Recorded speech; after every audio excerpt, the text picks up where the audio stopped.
Ano, G? Loka, fresh ko na naman, no? Kanina lang parang ang good-haggard ko.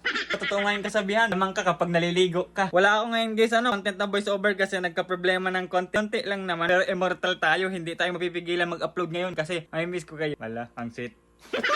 Kaya tara guys, samahan nyo na lang ako, may pupuntahan ako.